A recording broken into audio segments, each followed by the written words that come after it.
गुरुजी मारा देऊं मैं दान जमी को। गुरुजी मारा देऊं मैं दान जमी को। यो है रूप हरि को, यो है रूप हरि को। हाँ जानो मैं रूप हरि को, जानो रूप हरि को। गुरुजी मारा देऊं मैं दान जमी को।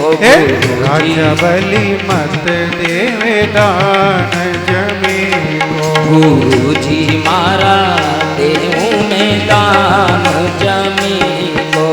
राजा बलि मत देवे दान जमी को। जानो मैं रूप हरि को, जानो रूप हरि को। राजा बलि मत देवे दान जमी को। राजा बलि मत देवे दान जमी को। गुरुजी मारा मत देवे दान जमी। गुरुजी मारा देऊं को दान जमी को।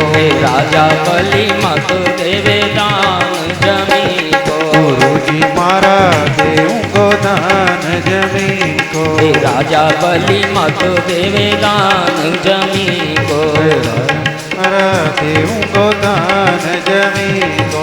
मत देवे दान जमी को। देऊं को दान जमी को।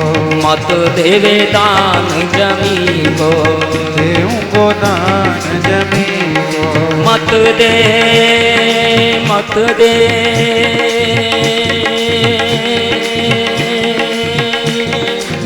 देऊंगो दान जमी को।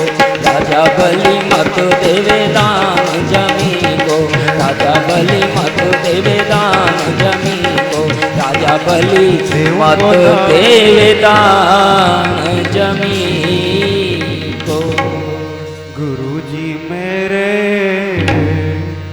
दूंगो दान जमी को।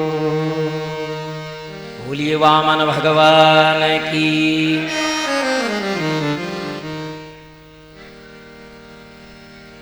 शुक्राचार्य जी ने कहा कि दो पांव में ये पूरा त्रिलोकी नाप लेंगे, तीसरा पैर रखने के लिए जगह न बचेगी, फिर तू क्या करेगा?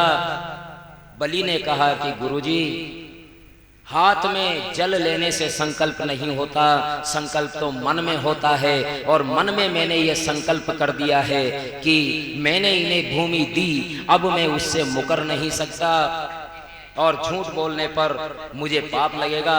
शुक्राचार्य कहते हैं कि कुछ परिस्थितियों में असत्य भाषण भी क्षम्य है। 4 प्रसंगों पर असत्य भाषण कर सकते हैं। यदि हमारे झूठ बोलने से किसी का विवाह हो रहा हो, किसी का घर बन रहा हो, तो झूठ बोला जा सकता है। अगर हमारे झूठ बोलने से किसी की प्राण बच रहे हो, प्राण रक्षा हो रही हो, तो झूठ बोल सकते हैं, यहाँ क्षम्य है। और मान लो पति पत्नी में विवाद बढ़ रहा है, तो पति अगर झूठ बोल करके भी पत्नी को राजी कर ले तो कर लेना चाहिए, वहां भी क्षम्य है।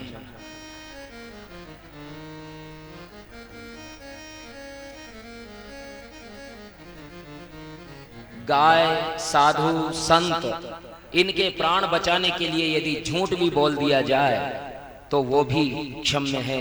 इन 4 स्थानों पर कोई भी बात,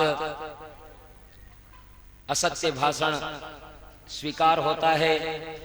और राजा बलि, तुम्हारे सिर पर प्राण संकट आन पड़ा है, ये सर्वस्व लेने के लिए आए हैं, ये देवताओं के एजेंट के रूप में आए हैं। राजा बलि ने कहा, गुरुदेव, अब तक तो मैंने ये जाना था कि ये साधारण बटुक है, लेकिन अब आपसे पता लगा कि ये तो साक्षात नारायण है। तो फिर अगर नारायण को सब कुछ दे करके अगर नरक में भी जाना पड़ा तो मेरे लिए बड़े सौभाग्य की बात होगी, मैं इन्हें अवश्य ही दान दूंगा। अब तो मैं दान दूंगा ही। जिद हो गई, बहुत समझाया शुक्राचार्य ने, नहीं आई समझ में।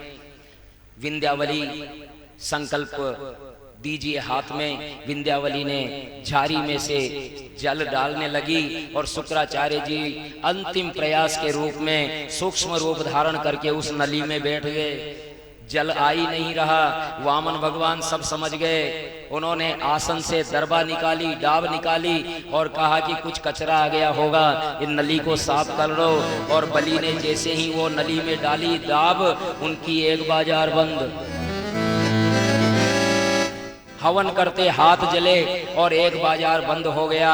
देखिए शुक्राचार्य जी द्वैत बुद्धि थे, भेद दृष्टि थे। एक आंख से इधर देखते थे, दूसरी आंख से इधर देखते थे। भगवान ने कहा समदृष्टि रखो, समदृष्टि रखोगे तो ब्रह्म ज्ञानी बनोगे, इसलिए एक दृष्टि कर दी, सबको एक दृष्टि से देखो।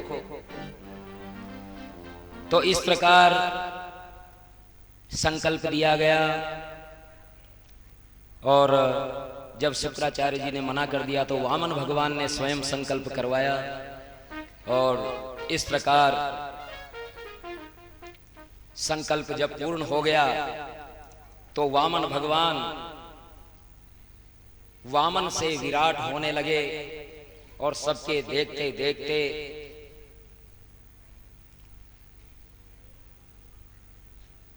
इतने विशाल हो गए कि उनका शीश आसमान से जा लगा। इतने विशाल हो गए कि उन विराट स्वरूप में या तो अर्जुन ने देखा था और या फिर यहां बलि देख रहा है। उन विराट भगवान में, विराट पुरुषोत्तम में नदीश नाड़ी सुशीला नखेशु बुद्धा